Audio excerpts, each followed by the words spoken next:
오직 하나님이 성령으로 이것을 우리에게 보이셨으니 성령은 모든 것, 곧 하나님의 깊은 것까지도 통달하시느니라.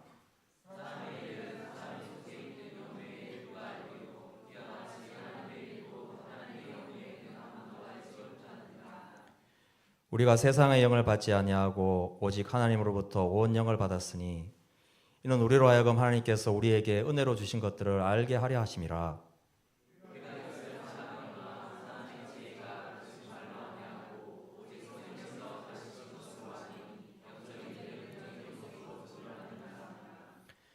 육에 속한 사람은 하나님의 성령의 일들을 받지 아니하나니 이는 그것들이 그에게는 어리석게 보이며 또 그는 그것들을 알 수도 없나니 그러한 일은 영적으로 분별되기 때문이라.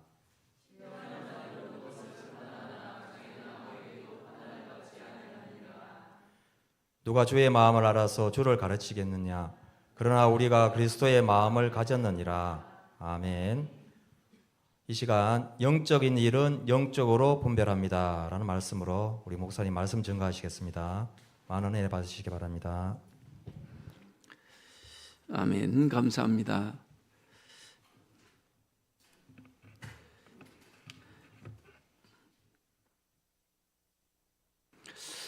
지금 계속해서 우리가 병음에 대해서 공부하고 있습니다. 우리가 병음의 목적이 뭔지, 또 이 병음이 어떻게 타락해서 깨어지게 됐는지, 오늘 그리고 다시금 우리는 어떻게 이 병음을 재정립해야 하는지, 그러한 문제를 가지고 오늘 말씀 보기를 원합니다. 오늘 고린도전서죠. 이 당시에 고린도는 지금도 큰 도시입니다만 굉장히 큰 도시였습니다. 요즘으로 이야기하면 뉴욕 정도 되는 엄청난 도시였고, 그러다 보니까 거기에는 세상적인 어떤 문화가 다른 도시에 비해서는 발전하고 또 타락하고 그런 모습들이 보이는 이 고린도. 또 특히 바울 당시에는 모든 대도시들마다 철학을 하는 사람들이 있었죠. 그래서 그들은 길거리에 나와서 많은 사람들을 모아놓고 그들에게 가르치기를 좋아했습니다. 가르치고 공부하고 또 토론하고 이런 문화들이 있었다고요. 그러다 보니까 이 사람들은 무슨 생각하고 살았겠습니까? 이 세상에서 살아가기 위해서 가장 중요한 것은 논리, 그리고 수사학이라고 그러죠. 그죠? 이 수사학이 필요하다. 그래서 어떻게 하든 서로에게 나의 논리를 이야기하고 또 전해서 그 사람을 압도하는 것이야말로 진정한 힘이다. 그렇게 생각하고 그렇게 믿고 살았습니다. 그래서 사람들은 수사학을 배우기를 원했고 철학을 배우기를 원했습니다. 우리가 잘 아는 소크라테스, 플라톤, 아리스토텔레스 이런 사람들은 다 그런 철학하는 사람들이었죠. 그들뿐만 아니라 수많은 제자들을 가르치기를 원했고 또 그들을 모아놓고 자신들의 사상이나 철학을 이야기하는 것을 당연시 여기는, 그러니까 어떻게 하든지 배워서 좋은 스승 밑에서 좋은 스승의 가르침을 배워서 나도 그 배움을 가지고 다른 사람들을 가르칠 수 있고 그들로부터 많은 지지를 받는 것, 이게 힘이라고 믿는 그런 시대적인 상황이었죠. 이때 바울이 나타나죠. 그게 아니야. 그게 아니야. 세상적인 배움을 가지고 세상적인 가르침을 받아서 세상적인 논리와 철학을 가지고 다른 사람을 압도하는 게 진정한 힘이 아니고 우리가 알지 못하는 그것을 배워야 한다. 그게 여러분 9절 말씀에 보면, 오늘 2장 9절에 보면 그런 말씀이 있죠. 기록된 바 하나님이 자기를 사랑하는 자들을 위하여 예비하신 모든 것. 하나님이 사랑하시는 이들을 위하여 예비하신 것이 있어요. 그런데 이 하나님이 예비한 것은 사람들의 눈으로 보지 못하고 귀로 듣지 못하고 사람의 마음으로도 생각하지 못하는 그러니까 그림, 그려보지 못하는 그런 것들이 있다는 겁니다.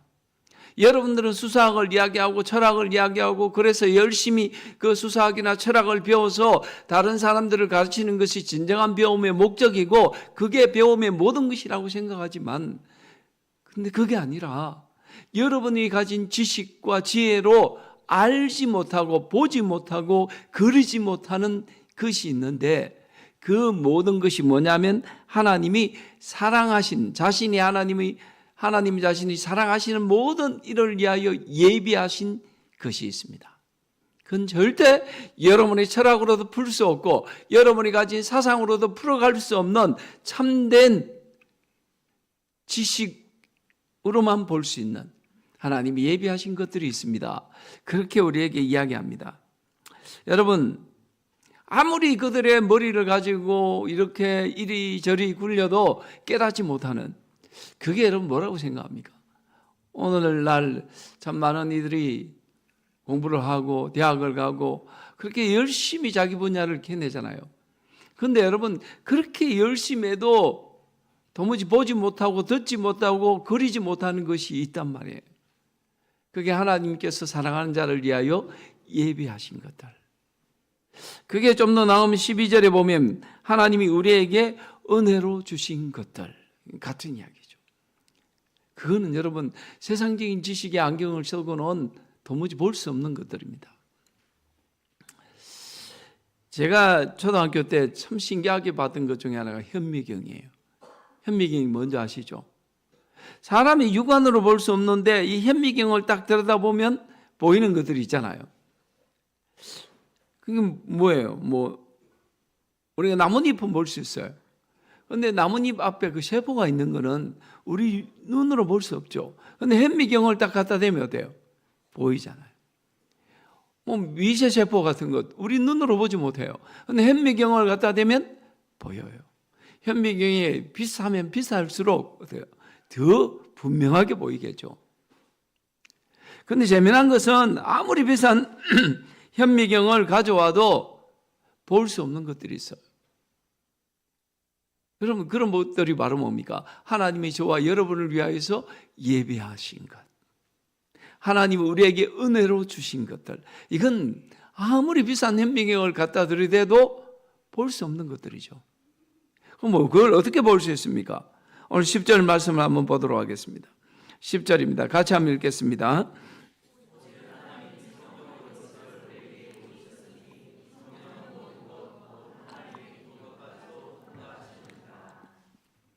그래서 여러분, 하나님이 우리에게 은혜로 주신 것들, 또 하나님이 사랑하시는 자들을 위하여 예비하신 것들은 세상의 지식과 세상의 눈으로는 도무지 볼 수 없는 것들입니다. 현미경을 갖다 대도 볼 수 없는 것들이에요.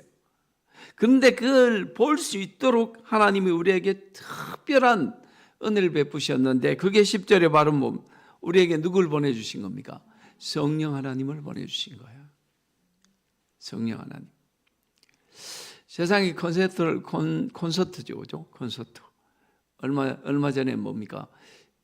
BTS 콘서트 했죠. 광화문에서, 그죠? 엄청나게 많은 사람이 모였다는 이야기를 들었습니다. 그런데 거기 가고 싶다고 갈 수 없죠. 그 콘서트에 가려면 뭐가 필요합니까? 티켓이 필요합니다. 티켓. 여러분, 하나님께서 우리를 위하여 예배하신 것들, 사랑하는 자들을 위하여 예배하신 것들을 보기 위해서는 특별한 안경이 필요한데, 그 안경이 바로 뭡니까? VIP 티켓. 그게 바로 뭐예요? 성령님을 우리에게 보내주신 거예요. 성령님이 아니면 도무지 볼 수가 없어요. 여러분, 지금 우리 눈에는 보이지 않지만 이 허공에는 얼마나 많은 주파수가 돌아다녀요.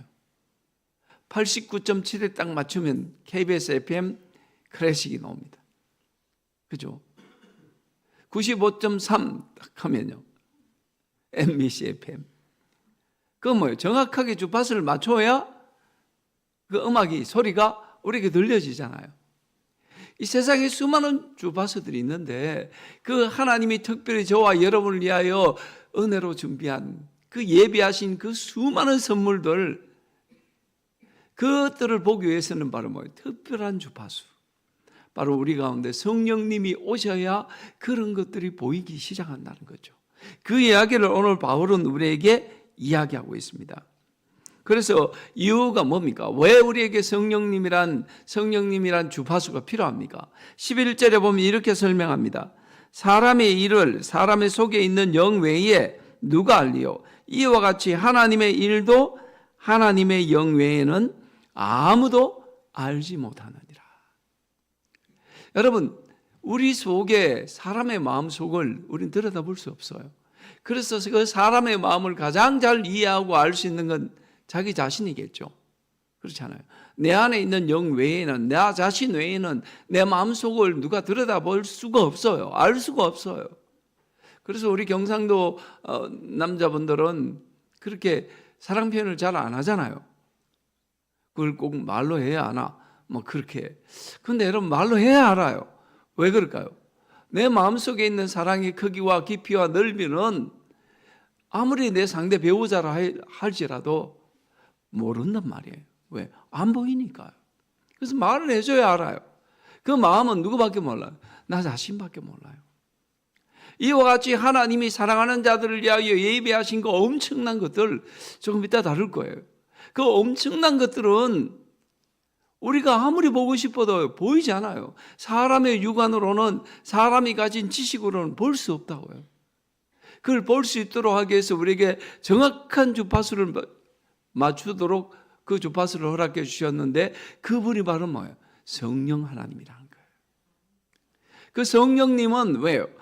성령님은 하나님의 영이시니까. 하나님의 깊은 속까지도 그 성령 하나님은 알고 계시니까. 그래서 우리는 그 성령님을 통하여서 하나님이 저와 여러분을 위하여, 사랑하는 이들을 위하여 예배하신 것들을 볼 수 있도록, 만질 수 있도록, 깨달을 수 있도록 그렇게 만들어 주셨다는 거죠. 그래서 우리에게 누가 필요합니까? 그 성령 하나님이 필요하다는 사실이에요. 여러분, 12절을 말씀 한번 보도록 하겠습니다. 12절입니다. 같이 한번 읽겠습니다. 시작.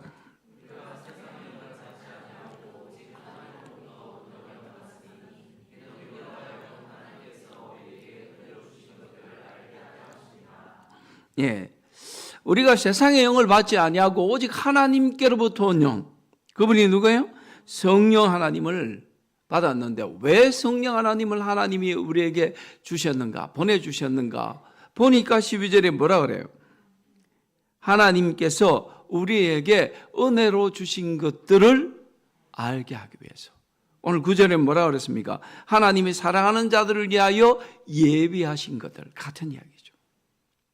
이건 도무지 세상적인 논리와 가치관으로는 이해할 수도 없고 발견할 수도 없는 진리들이에요. 그게 어떤 게 있을까요? 여러분, 먼저 구원의 신비 아닙니까? 구원의 신비. 저와 여러분이 구원받았다는 것, 이것이 얼마나 큰 가치를 가지는지 세상 사람들은 몰라요. 그럼 우스갯소리로 이야기하죠. 구원 그러면 뭐라 그래요? 10원에 1원 모지라는, 그게 구원이야. 그렇게 웃고 말죠. 그렇죠? 우리가 구원 이야기하면 세상 사람들은 이해 못해요. 저는 아직도 저런 이야기하는 사람들이 있어. 그렇게 받아들이죠. 근데 여러분, 우리는 그 구원의 가치가 얼마나 큰지를 알고 있습니다. 세상 사람들을 콧방귀 뀌고 우습게 여기는 그 구원이 저와 여러분에게 얼마나 큰 가치가 있고 얼마나 큰 은혜가 되는지 우리 알고 있어요. 왜냐하면 하나님께서 저와 여러분의 구원의 완성을 위해서 이 땅에 하나님 자신이 오셨잖아요. 하나님께서 하나님 자신을 이 땅에 내어주셨단 말이에요. 인간의 몸을 입고 이 땅에 오셨고, 그분이 저와 여러분이 죄 때문에 십자가에 죽으심으로 이 구원은 완성된 거란 말이에요. 근데 세상 사람들이 세상의 지식을 가지고 이해할 수 있을까요? 절대로 이해하지 못해요. 박사랄지라도, 그죠? 아무리 똑똑한 사람이라도 이 엄청난 하나님의 희생과 헌신에 대해서 이해 못합니다. 이건 오직 뭐예요? 우리 가운데 성령님이 오셔서 깨닫게 해주실 때, 깨닫게 해주실 때 그게 깨달아지고 이해가 되고 믿어지는 거 아닙니까? 그래서 예수 믿는 사람들은 모일 때마다 하나님의 구원을 찬양하고 노래하고 그 하나님의 구원 때문에 감격하고 눈물 흘리고, 그게 여러분 예수 믿는 거 아닙니까? 저와 여러분의 예배가 진정한 예배가 되기 위해서는 이 예배 가운데 뭐가 있어야 됩니까? 구원의 감격이 있어야 돼요. 구원의 감격이. 성령님께서 오늘 이 시간에도 하나님께서 나를 구원하시기 위해서 어떤 대가를 치러주셨는가가 갑자기 내게 확 다가올 때에, 거짓말처럼 내게 확 밀려올 때에 그 예배가 예배되는 거란 말이에요. 그게 은혜가 된단 말이에요. 하나님께서 나를 위해서 이런 사랑을 쏟아주셨구나. 이런 은혜를 베풀어 주셨구나. 내가 그래서 하나님의 자녀가 되고 구원받았구나. 이게 막 깨달아지고 막 주체할 수 없는 눈물이 폭포수처럼 쏟아지는 거 아닙니까? 여기 있는 우리 모두 지금 이 시간은 그런 감격이 없고 그런 감정이 없다 할지라도 우리는 다 한 번씩 그런 감격들을 경험했잖아요. 집회를 가서든 뭐 찬양을 하든 어떤 경로를 통해서 우리 가운데 하나님의 이 은혜가 밀려올 때 우리는 그 은혜에 완전히 압도당하는 그런 경험들이 우리에게 다 있잖아요. 결국 이 모든 것들은 성령님을 통해서 하나님이 우리에게 보게 하시고 알게 하시고 깨닫게 하시고 느끼게 하신단 말이에요. 그래서 여러분, 우리는 하나님의 자녀가 되었고 이제는 하나님의 계획에 대해서 깨달아가기 시작하죠. 세상적인 지식으로 보면 우리가 처한 상황에 어처구니 없을 때가 많아요. 분명히 예수님 믿었어. 누구보다 신앙생활 열심히 했어. 그러면 잘 돼야 되잖아요. 잘 돼야 되잖아요. 근데 잘 되지 않아. 자꾸 생활은 힘들어지고 코너에 몰리는 것 같고 상황은 점점점 악화되고 그럴 때 여러분 성령님이 우리에게 깨달음 줄 때 그 사람은 그 가운데서 뭐합니까? 감사하기 시작하죠.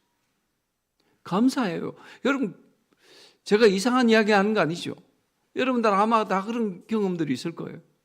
누가 세상적인 기준으로 봤을 땐 뭐 지금 울어도 시원찮을 판 막 절망하고 좌절하고 모든 것이 끝났다고 막 포기하고 대성통곡해야 되는 상황인데 그런 상황에 갑자기 하나님의 섭리와 나를 향하신 하나님의 계획이 깨달아지더란 말이에요.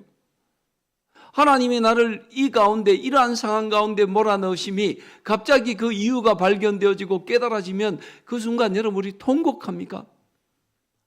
아니죠. 뭘 하기 시작합니까? 감사합니다.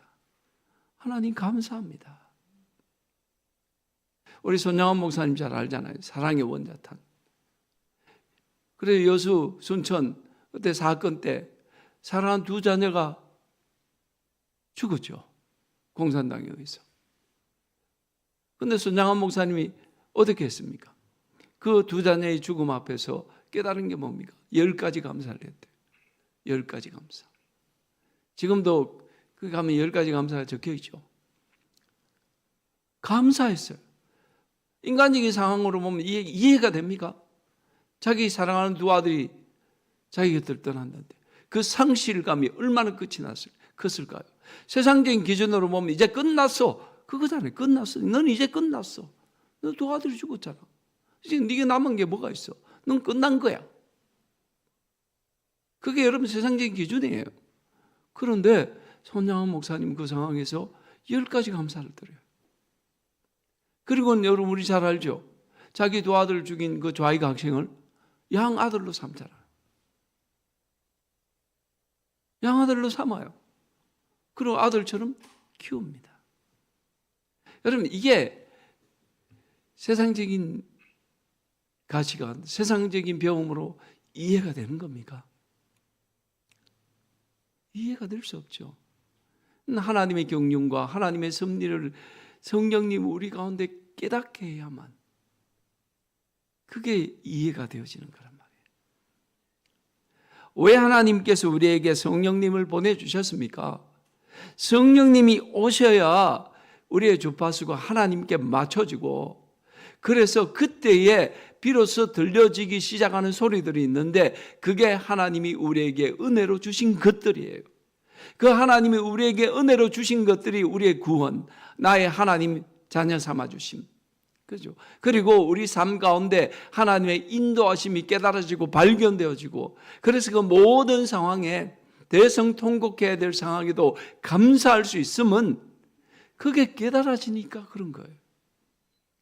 이해가 되어지니까. 지금 내 상황은 도무지 세상적인 기준으로 기뻐할 수도 없고 이해할 수 없는 상황인데 어떻게 하나님 내게 이러실 수 있습니까? 내가 그렇게 이렇게까지 하나님을 사랑하고 하나님을 섬기며 살아왔는데 하나님 여기에서 나를 더 코너로 몰아넣으시면 저는 어디로 가야 됩니까?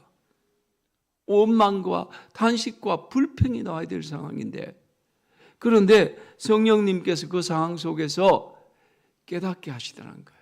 뭘요? 하나님의 인도하심을. 여기까지도 하나님이 나를 인도하시는구나. 이 광야까지도 하나님이 나를 인도하시고 나와 함께 하시는구나. 그게 깨달아지니까 그게 감사가 되고 은혜가 되더란 말이에요. 여러분, 세상이 주는 영은요, 끊임없이 우리에게 좌절과 부족함을 느끼게 합니다. 자꾸 모자란 것만 보게 해요. 모자란 것만. 그죠? 모자란 것만 보게 해요. 너 통장에 모아놓은 돈 있어? 너희들 자녀들은 지금 잘 되고 있어? 너 하는 일은 어때? 너 가족들과의 관계는 어때?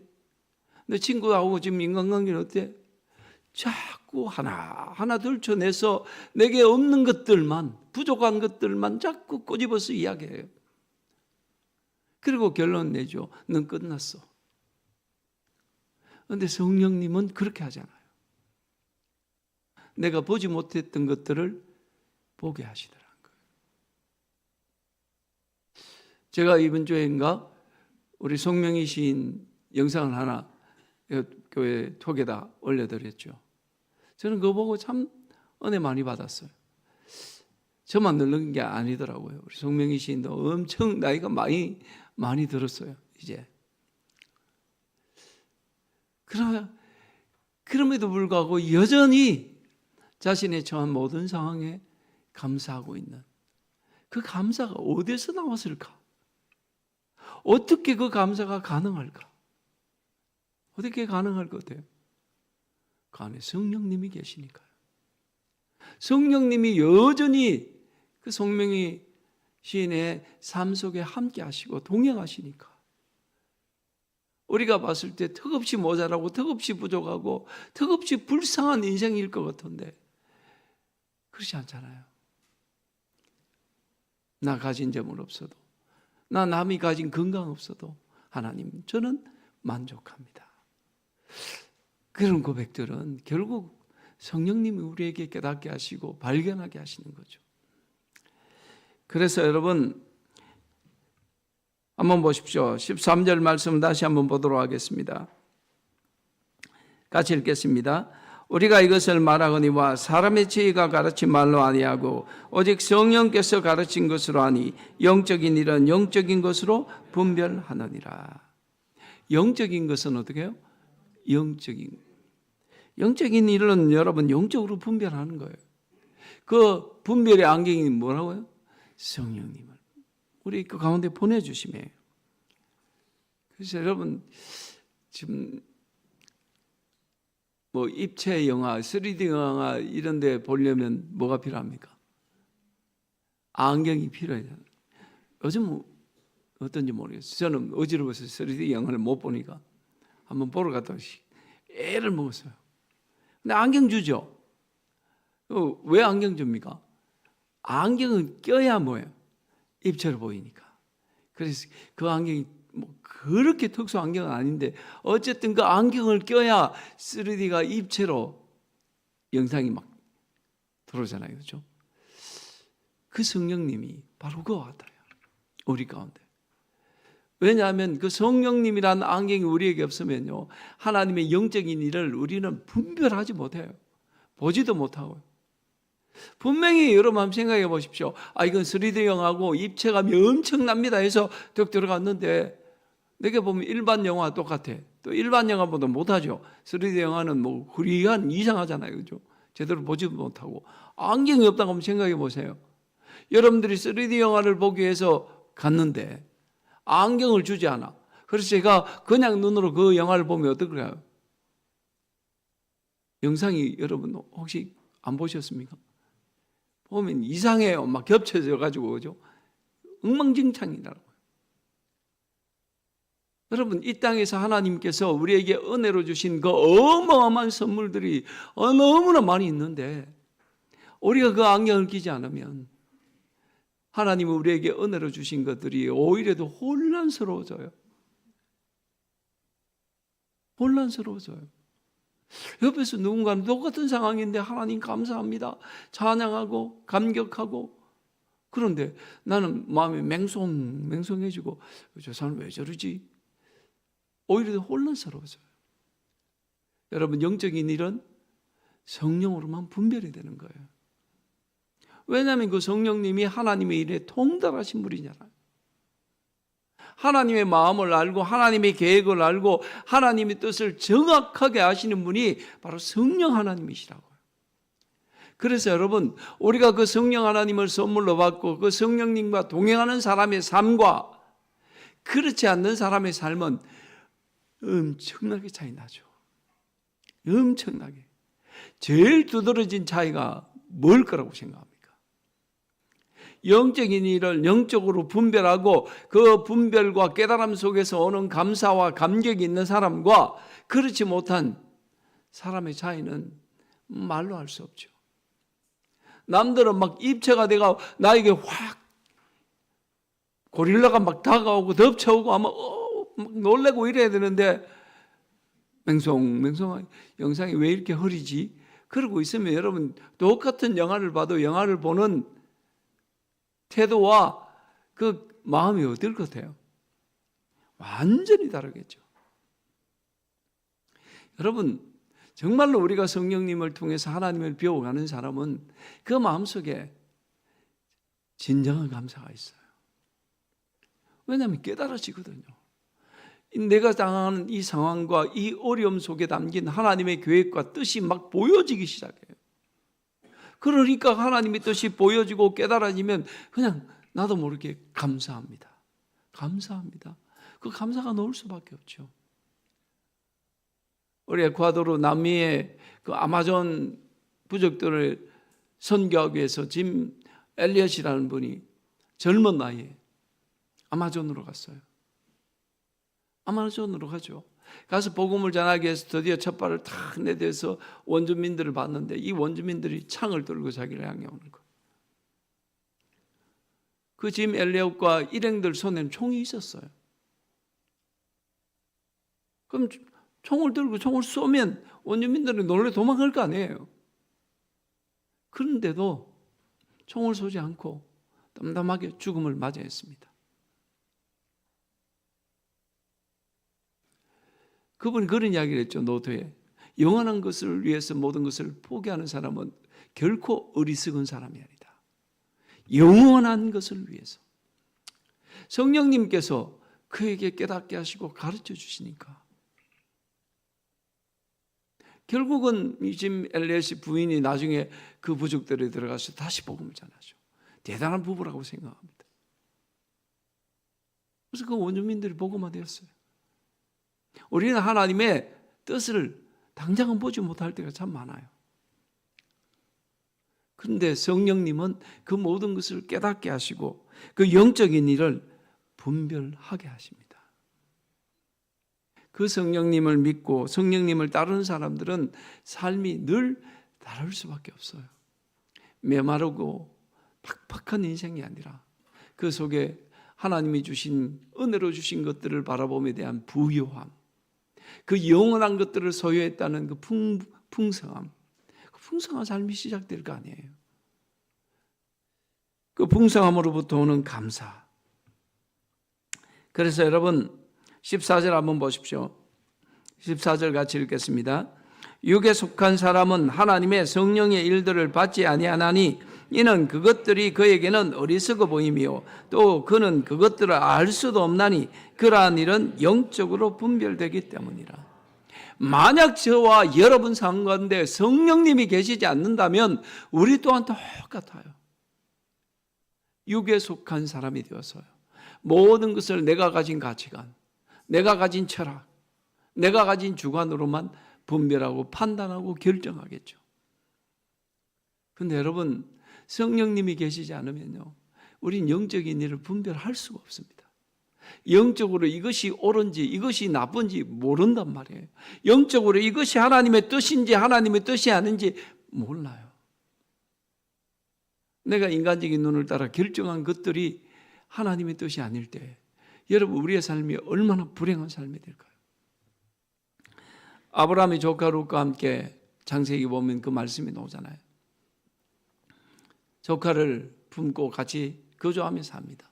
근데 하나님께서 이 아브라함뿐만 아니라 조카 룻에게도 엄청난 부의 축복을 주시죠.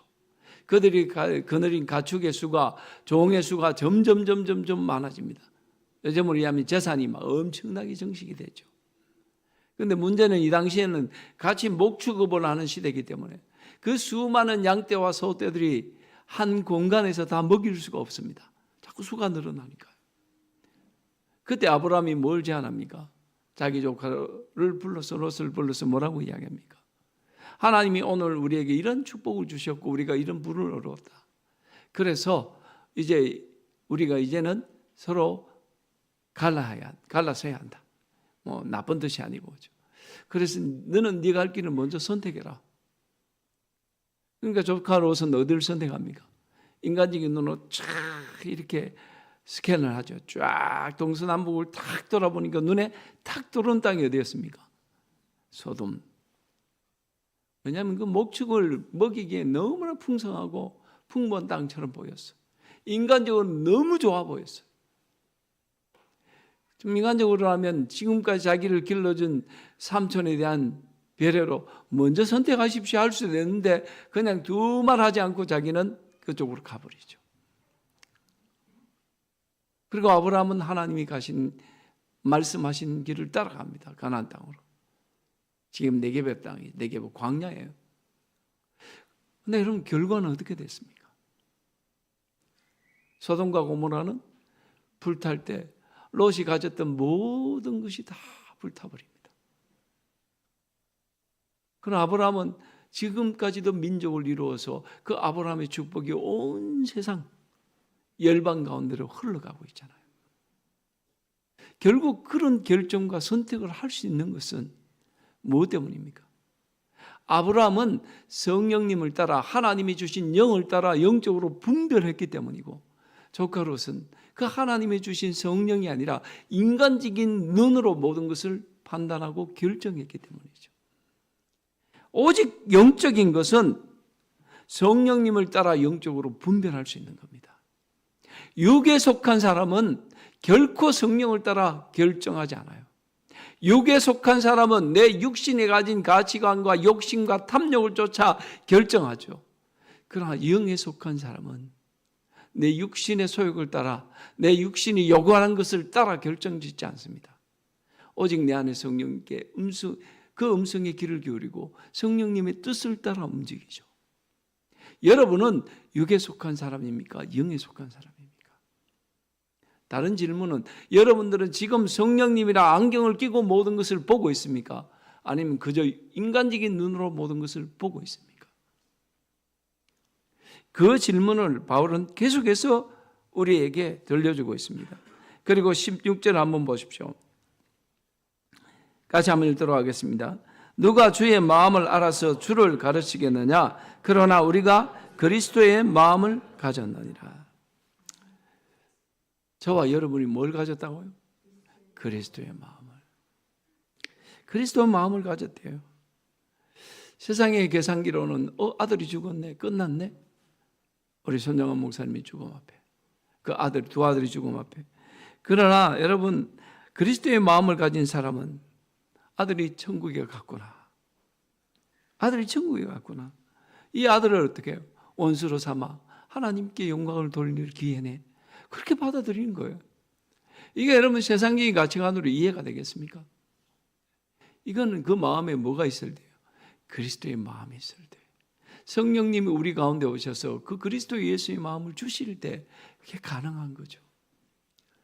세상에서는 항상 어뜸이 되고 싶고 세상에서는 항상 인정받고 싶고 세상에서는 항상 사랑받고 싶고 그게 여러분 세상의 가치관이잖아요. 그러나 성령님께서 우리 가운데 오실 때 우리 가운데 그리스도 예수의 마음을 주시면 우리가 예수님의 마음을 가지면 세상을 대하는 태도가 달라지죠. 그분은 왕이셨어요. 하나님이셨어요. 그러나 왕이신 하나님이신 그분이 인간의 몸을 입고 오셔서 우리 가운데 종으로 사셨다고요. 제자들의 발을 씻겨주시고, 가난한 자들의 눈물을 닦아주시고, 사랑하는 아들을 잃고 나인성에서 눈물을 흘리던 그 과부의 눈물을 씻겨주시고, 그렇게 아픈 이들과 함께 하셨고, 상처받은 이들과 함께 하셨고, 낮은 곳에 임하셔서 종으로 사신 분이 예수 그리스도입니다. 우리는 예수님을 믿고 그리스도의 마음을 소유한 사람이에요. 그러면 저와 여러분의 삶 속에서 여전히 그리스도의 삶이 드러나야 되지 않겠습니까? 그게 여러분 그리스도의 마음을 가진 사람의 삶이겠죠. 오늘 우리는 정말 예수 그리스도의 마음을 가진 그 사람으로 살고 있는지, 아니면 아직도 여전히 세상에 속해서 세상적인 기준으로, 세상적인 잣대로 모든 걸 보고 결정하고 있는지. 여러분, 사람은 몰라도 우리 하나님은 아십니다.